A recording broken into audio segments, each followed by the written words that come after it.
محمد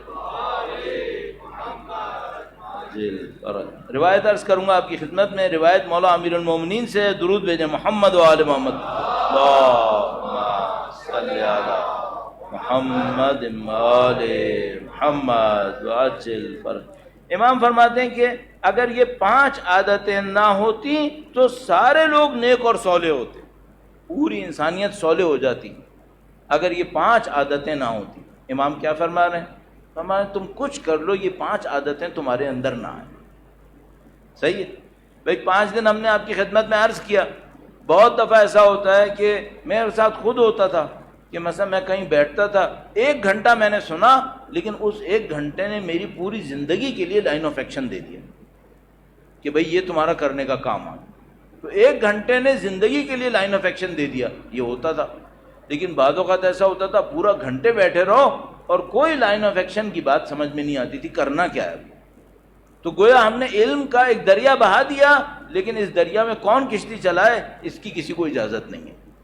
یہ کیسے ہو سکتا ہے؟ اہل بیت کا علم سوائے یہ کہ زندگیوں کے لیے فائدہ مند ہو، اس کے علاوہ کچھ ہو ہی نہیں سکتا.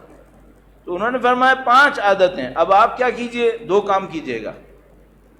اس سے پہلے کہ عرض کروں توفیقات کے اضافے کے لیے، اور ہم جانتے ہیں کہ ہم لوگوں کے بیان میں کمزوریاں بہت زیادہ ہیں، تو ان کمزوریوں کو دور کرنے کے لیے کہ خدا لطف فرما دے انشاءاللہ ہمارے لڑکھڑاتے بیانوں میں بھی کوئی اثر ڈال دے، خدا درود بھیجیں محمد و آل محمد پر. صلی اللہ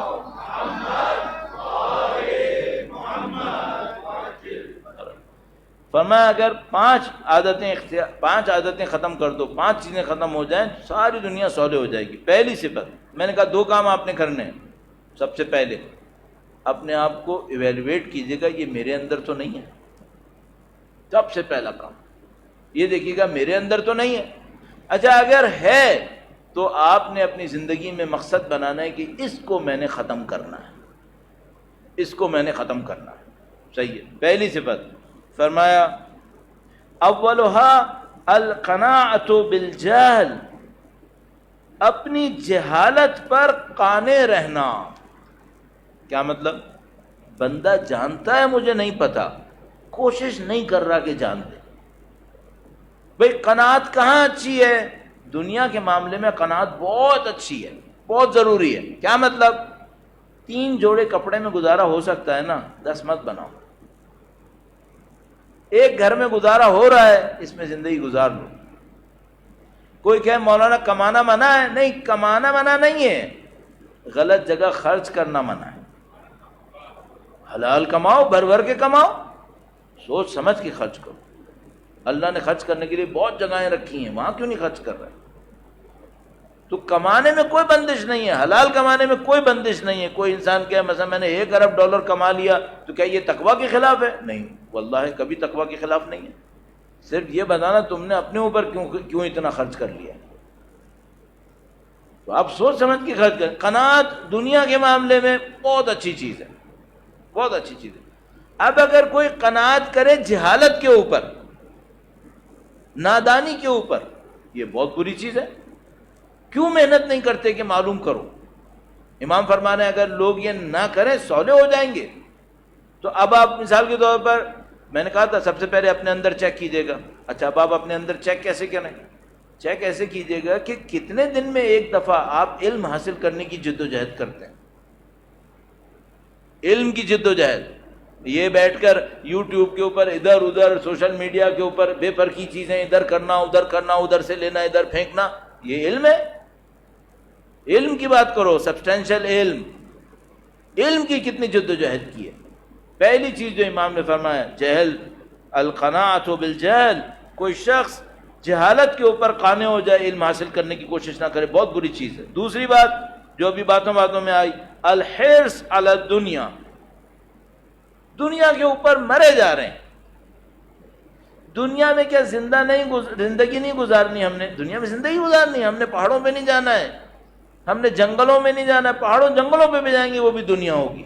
تو پھر جو اہل بیت فرماتے دنیا پہ حرص نہ کرو، اس کا کیا مطلب؟ عرض کرتا ہوں مثلا میں گزر رہا ہوں ایک جگہ سے، وہاں مجھے ایک عالی شان گھر نظر آیا. اچھا جس گھر میں ابھی رہ رہا ہوں یہ ضرورت پوری کر رہا ہے؟ ہاں ضرورت پوری کر رہا ہے۔ ایک عالی شان گھر نظر آیا، خود بخود میرے دل میں آ رہا ہے یہ ہوتا نا اگر میرا۔ کیوں مر رہے ہو اس کے اوپر؟ اس پہ ہرس کیوں دکھا رہے ہو؟ یہ مشکل بن گئی ہماری۔ جو کسی کے ہاتھ میں دیکھ لیا اب دوڑ اس بات کی ہے کہ یہ میرے پاس ہونا چاہیے۔ کب تک اس دوڑ میں بھاگیں گے؟ ایک دن میں کہیں پہ گیا پاکستان سے باہر ایک جگہ، تو ایک بندے خدا میرے پاس آیا، اس نے کہا کہ مولانا اس زمانے میں رسٹ واچ لوگ باندھتے تھے، ابھی تو تقریباً ختم ہو گیا، تو وہ رسٹ واچ میں نے ایک باندھی ہوئی تھی، بہت ہی سستی تھی، میرے خیال میں ہوگی کوئی 200 روپے کی 400 روپے کی ایسی ہوگی، میں ایسی باندھتا تھا اس زمانے میں۔ تو اس نے دیکھا، کہنے کا مولانا کتنے کی ہے؟ میں نے کہا بھائی کیا بے عزتی کروانا چاہ رہے ہو؟ کیوں بلوانا چاہ رہے ہو؟ مقصد کیا ہے تمہارا؟ کہنے کا مولانا میں نے ایک لیسن سیکھا ہے۔ میں نے کہا کیا سیکھا ہے؟ کہنے کا میرے پچھلے سال والد کا انتقال ہوا، جب میں اپنے والد کو دفنانے کے لیے قبر میں گیا تو مجھے پہلی دفعہ سمجھ میں آیا کہ ہمیں زندگی میں ساتھ کیا لے کے جانا ہے۔ پہلی دفعہ مجھے سمجھ میں آیا کہ یہ دوڑ غلط ہے جس میں ہم پھنسے۔ یہ میرے بابا ہیں، دیکھو قبر کے اندر لیٹیں، کیا ہے ان کے پاس؟ امام یہ فرمانے دنیا پہ کیوں حریص ہوئے چلے جا رہے ہو؟ دیکھیے میں ایک آسان حل کرنے کی کوشش کرتا ہوں آپ کی خدمت میں دنیا کے معاملے میں، جو مجھے سمجھ میں آیا۔ ظاہر ہے میں طالب علم ہوں، مجھے بھی تو اپنی زندگی کے لیے کچھ کرنا ہے نا۔ ایک دنیا کے اندر ہوتی ہے آپ کی ضرورت، آپ ضرورتوں کو لو، اس کو چھوڑو نہیں، کمپرومائز نہیں کرو۔ ایثار مطالبہ نہیں کر رہے آپ سے، ایثار بہت بڑی چیز ہے کہ کوئی اپنی ضرورت سے گزر جائے کسی کی خاطر، یہ ایثار کر لے، یہ بہت مشکل کام ہے۔ اچھا اہل فن ایثار کرتے ہیں، اہل علم، اہل عمل، اہل عرفان ایثار کرتے ہیں، لیکن بھائی میں طالب علم چھوٹا سا، میرے بس میں نہیں آ رہا، تو میں ضرورتوں کو اپنی پوری کروں، چلو کرو، کوئی مسئلہ نہیں۔ اس کے بعد کیا ہے؟ اس کے بعد زندگی میں آتی ہیں سہولتیں۔ سہولتیں، ایک میری ضرورت ہے، ایک میری سہولت ہے، سہولت پوری کروں یا نہیں کروں؟ وہ بھی کر لو، وہ بھی کر لو۔ اس کے بعد ایک آتی ہے آسائشیں، آسائشوں پہ جاؤں یا نہیں جاؤں؟ اب یہ ریڈ زون آ گیا۔ ایک دفعہ اس موڈ میں آ گئے نا کہ میں نے آسائشوں پہ جانا ہے، تو پھر سمجھ لو قارون کا خزانہ بھی کم ہے، پھر یہ زندہ نہیں رہنے دے گی، یہ مار دے گی۔ تو جو میں سمجھ میں آیا ہرس کے مقابلے میں، وہ یہ کہ بھائی ضرورتوں کو پورا کرو، سہولتوں کو بھی پورا کر لو اگر تمہارا دل نہیں مان رہا ہے، لیکن خدا کا واسطہ آسائشوں اور عیاشیوں کے اوپر مت جانا، اس میں زندگی ضائع ہو جائے گی اور کوئی حاصل نہیں ہوگا۔ تو امام نے فرمایا پہلی چیز اگر لوگ چھوڑ دیں سولے ہو جائیں گے، وہ ہے جہل کے اوپر قانے رہنا، دوسری چیز دنیا کے اوپر حریص ہونا، اور تیسری چیز الشح بالفاضل، اپنے مال کی نسبت بخل کرنا۔ مثال عرض کرتا ہوں، درود بھیجے گا محمد و آل محمد پر، صلی علی محمد و آل محمد وعجل۔ مال کی نسبت بخل کیا ہے؟ خدا متعال نے کچھ وسائل دی ہیں، ان وسائل سے میں نے ضرورتیں پوری کر لی اپنی، ان وسائل سے میں نے سہولتیں اپنی پوری کر لیں، اب مال بچائے یا نہیں بچائے؟ بچائے۔ اب یہ کس کے لیے رکھا ہے؟ بس میرا دل اٹکا ہوا ہے کہ میں نے رکھا ہوا ہے، کیا کرنا ہے اس سے؟ وہ ایک جواب میں کہے گا مولانا میں نے ایک وقت کے لیے رکھا ہے کہ اگر کبھی کوئی خدا نہ کرے کوئی غلط وقت آ گیا تو میرے پاس اتنا ہونا چاہیے۔ چلو فرض کرو، میں کہہ رہا ہوں میں قبول کر لوں کہ اس غلط وقت کے لیے بھی کچھ رکھا ہے۔ یہ جو انسانوں کے پاس رکھا ہے یہ غلط وقت کے لیے رکھے میں نہیں، یہ غلط وقت کے لیے نہیں رکھا ہے، یہ غلط ہے جو رکھا ہوا ہے، یہ غلط وقت کے لیے نہیں رکھا ہے، یہ اس نے غلط سنبھال کے رکھا ہوا ہے۔ کیوں؟ قرآن کریم کی تعبیر دیکھیے گا، وَيَسْأَلُونَكَ مَاذَا يُنْفِقُونَ، آپ سے سوال کرتے ہیں نبی کہ ہم کیا اللہ کی راہ میں دیں؟ قُلِ الْعَفْوَ، ان سے کہو جو ضرورت سے زیادہ ہے سب اللہ کی راہ میں دے دو۔ قُلِ الْعَفْوَ، جو زیادہ ہے وہ دے دو۔ اچھا اب مجھ سے کوئی پوچھے بھائی تمہارا زیادہ کتنا ہے، تو میں ایک گھر ضرورت ہے، ایک اور گھر احتیاط ہے. اب میری ضرورت ہی ختم نہیں ہو رہی. ضرورت کا دائرہ میں اتنا پھیلا لوں گا کہ مثلا میں نے عرض کیا قارون کا خزانہ کم پڑ جائے گا، میری ضرورت پوری نہیں ہو رہی. بندے خدا، یہ کنجوسی نہیں ہے تو اور کیا ہے؟ یہ بخل نہیں ہے تو اور کیا ہے؟ پھر بخل اور کسے کہتے ہیں؟ بخل. ایک آدمی کے پاس مثال کے طور پر 100 اضافہ ہے، وہ اس میں سے آ کر مثال کے طور پر 5 دیتا ہے. ایک آدمی کے پاس 100 اضافہ ہے، وہ اس میں سے آ کر 50 دیتا ہے. ابھی بھی 50 اضافہ ہے، ابھی بھی 50 اضافہ ہے. اب یہ جو بخل ہو رہا ہے یہ کیا ہے؟ یہ قطعاً بخل ہے جو ہماری زندگیوں کے اندر گھسا ہوا ہے. اور اس کا نتیجہ کیا ہے؟ اس کا نتیجہ یہ سوسائٹی ہے ہمارے پاس، جس میں پیسوں کے انبار لگے ہوئے ایک طرف، اور دوسری طرف غربتوں، فقر اور محرومیتوں کے انبار لگے ہوئے. البتہ یہ بھی آپ کی خدمت میں عرض کروں، ایک آدمی اپنی صلاحیتوں کو استعمال نہ کرے، سستی دکھائے، کاہلی دکھائے اور اپنی زندگی کو بیکار کر دے، اس کے خود کفران نعمت میں آگے اس کا مطلب ہے. یہ بھی نہیں کہنا چاہ رہا کہ مثلا کچھ لوگ تو کام کر رہے ہوں اور کچھ لوگ اپنی زندگی میں کاہلیاں دکھانا شروع کر دیں. کبھی بھی اہل بیت پسند نہیں کریں گے اس کام کو. وہ بیلنس کریٹ کرنا چاہیں گے، آپ محنت بھی کرو اور دوسری طرف سے وہ کہیں گے کہ مال کے اندر بخل مت دکھاؤ.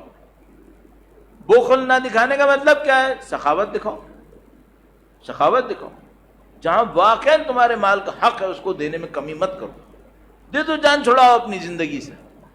اب یہ باتیں آج کل کے زمانے میں جس میں کیپٹلزم مسجدوں تک گھسی ہوئی ہے، یہ جو اسپرٹ آف کیپٹلزم ہے، سرمایہ داری کی روح، یہ مسجدوں میں گھسی ہوئی ہے، یہ دینداروں کے اندر گھسی ہوئی ہے.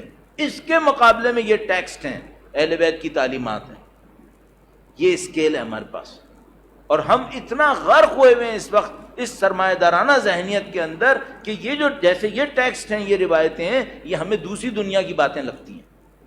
کیوں دوسری دنیا کی باتیں لگ رہی ہیں؟ کیونکہ ہم اس کے اندر غرق ہو گئے. آج ہم کسی کو بولیں بھائی تمہاری بچت اتنی ہے، تمہاری زندگی میں تم نے اتنی محنت کی، اب بچا کے کیوں رکھا ہوا ہے؟ تو وہ کہے گا کیا مطلب، میرا حق نہیں ہے، میں نے کمایا ہے. تو بندے خدا، قارون بھی یہی کہہ رہا تھا، قارون بھی یہی کہہ رہا تھا. یہ سب چیزیں ہمارے اچھمبے کی باتیں بن گئی ہیں. اب میں دو روایت کے 2 حصے اور عرض کروں. درود بھیجے گا محمد و آل محمد پر. آل محمد. کیا زندگی میں ترک کرنا ہے؟ القناعۃ بالجہل، اسے ترک کر دو. حرص علی الدنیا، اسے ترک کر دو. الشح بالفاضل، اپنے مال میں اضافے کی نسبت کنجوسی اختیار کرنا، اسے ترک کر دو. اس کے بعد الریا فی العمل، عمل کے اندر ریاکاری کرنا. فتنوں میں سے ایک فتنہ یہ ہے، عمل کے اندر ریاکاری کرنا. یہ جو میں اپریشیٹ کرتا ہوں بعض اوقات پچھلی نسلوں کو، اس میں خاص کر اس معاملے میں کرتا ہوں. وہ ہم سے زیادہ مخلص تھے، ہمارے اندر ریاکاری بہت بڑھ گئی ہے. صاف بات یہ ہے، وہ اسٹینڈرڈز ہی خراب ہو گئے ہیں، عجیب و غریب طریقے سے خراب ہوئے. تو یہ امام فرمانے اگر یہ نکال دیتے نا تم لوگ صالح ہو جاتے. کیوں صالح ہو جاتے؟ بہت سادہ سی بات ہے. خدا کون ہے؟ خدا سریع الرضا ہے. خدا کون ہے؟ یا من یقبل الیسیر و یعفو عن الکثیر، کم کو قبول کر دیتا ہے، کثیر کو بخش دیتا ہے. پھر معاشرے میں گناہگار کیوں بڑے ہوئے؟ اگر وہ سریع الرضا ہے، اور قطعاً ہے، اگر وہ کم کو بھی قبول کر دیتا ہے اور زیادہ کو بخش دیتا ہے، تو معاشرے میں گناہ کیوں ہیں؟ اس کا مطلب ہے تو کم کیوں نہیں قبول ہو رہا ہے؟ کیونکہ ریاکاری کر رہے ہیں، خلوص سے انجام نہیں دے رہے. یہ امام ارشاد فرمائے جو چیزیں تم ترک کرو، اس میں چوتھی چیز فرمائے الریا فی العمل. 5ویں چیز الاعجاب بالرائے، اپنی رائے پر گھمنڈ کرنا. جو میں نے کہہ دیا وہی صحیح ہے، نہ کسی سے مشورہ، نہ کسی کی فرما برداری، نہ کسی کو اپنا بڑا ماننا، بس میں ہوں جو ہوں. اچھا یہ کہاں نظر آتا ہے؟ یہ نظر آتا ہے سوشل میڈیا کے اندر. میرے پاس مثلا میڈیکل سائنس سے جو کل معلومات ہو وہ یہ ہو کہ پیناڈل کہاں کام آتی ہے، صحیح ہے، اور میں پوری دنیا کو بتا رہا ہوں کووڈ سے بچنے کا راستہ یہ ہے. بھائی تم میڈیکل سائنس میں کچھ ہو نہیں تو تمہیں یہ ساری باتیں کرنا زیب دیتا ہے کیا؟ یہ تو میں نے میڈیکل سائنس پہ رکھ کے ڈاکٹروں کو خوش کیا، اور اصل جو انسان کے دل کے اوپر معاملہ خراب ہوتا ہے وہ دیکھتا ہے بندے خدا کی معلومات دین کے معاملے میں الف بے کے برابر ہے، مجتہدین کو رگڑ رہا ہے کہ یہ ایسے کرتے کیوں ہیں۔ بندگان خدا، کوئی حد و حساب ہوتی ہے، کسی فیلڈ کے اندر کوئی مہارت ہوتی ہے، اس کے اوپر حساب کیا جاتا ہے۔ اعجاب بالرائے کیا مطلب؟ اپنی رائے کو کہنا بس یہ صحیح ہے۔ بھائی تمہارا کوئی بیک گراؤنڈ ہے؟ تم نے اس فیلڈ میں محنت کی ہے؟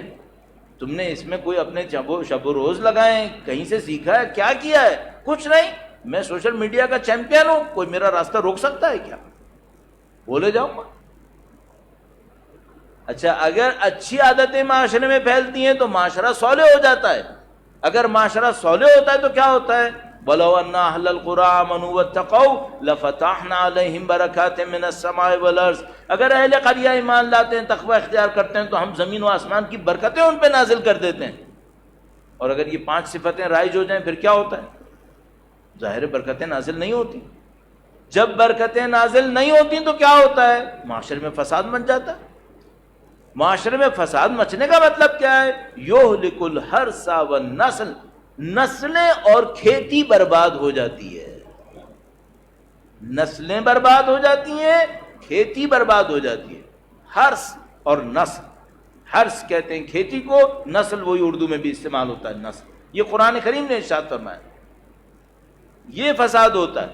اب میں آپ سے 10 بستہ پوچھوں گا، 5 صفت میں نے آپ کی خدمت میں مولا کی جو بیان کیے کے مطابق دیکھ کے اسی لیے عرض کی تاکہ بالکل عیناً وہی الفاظ عرض کروں۔ یہ 5 صفتیں ہم میں تو نہیں ہیں، کہیں معاشرے میں ہیں یا نہیں ہیں؟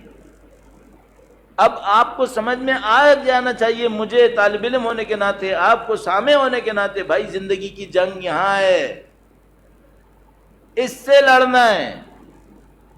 آپ یہ 5 صفتیں اپنی زندگی کے میں نقش راہ رکھ لیجئے، ریکارڈ بھی ہو گیا ہے، بعد میں کبھی سننا چاہیں اس کو سن لیجئے۔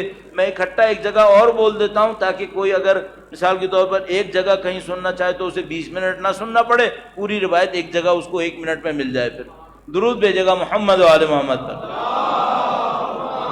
صلی علی محمد و آل محمد وعجل فرج۔ قول امیر المومنین علیہ السلام، درود بھیجے گا محمد و آل محمد پر،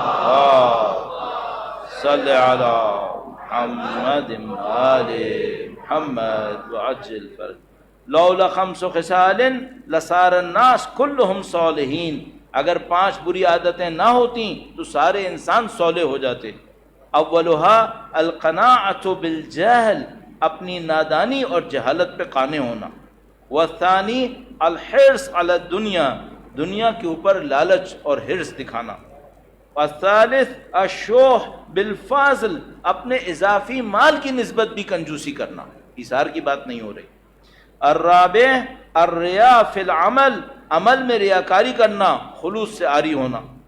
والخامس الاعجاب بالرائے، اپنی فکر اور اپنی رائے کے اوپر گھمنڈ دکھانا۔ درود بھیجے گا محمد و آل محمد،